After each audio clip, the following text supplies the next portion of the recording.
It's the Science Apprentice book series. We're here in the Educate Together primary school today to show the kids what science and engineering is all about and what the SFI Research Centre actually does. Let's talk about how it's made. The Research Centre is focused on 3D printing of parts, so we handed out different parts to the kids.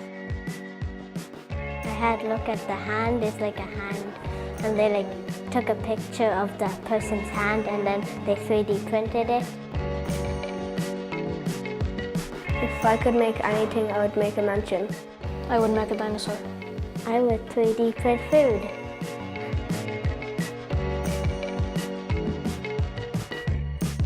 The most interesting thing I've learned is how to make the bridge and how the structure is kept up.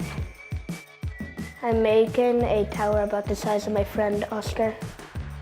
Science Apprentice is very helpful to students. Even there today we showed them what it is we do, what science does in general, and it just paints a better picture to the younger kids of who's doing the science and the research and what's going on behind it all. The most interesting thing I learned this morning is that chocolate 3D printers take a very long time.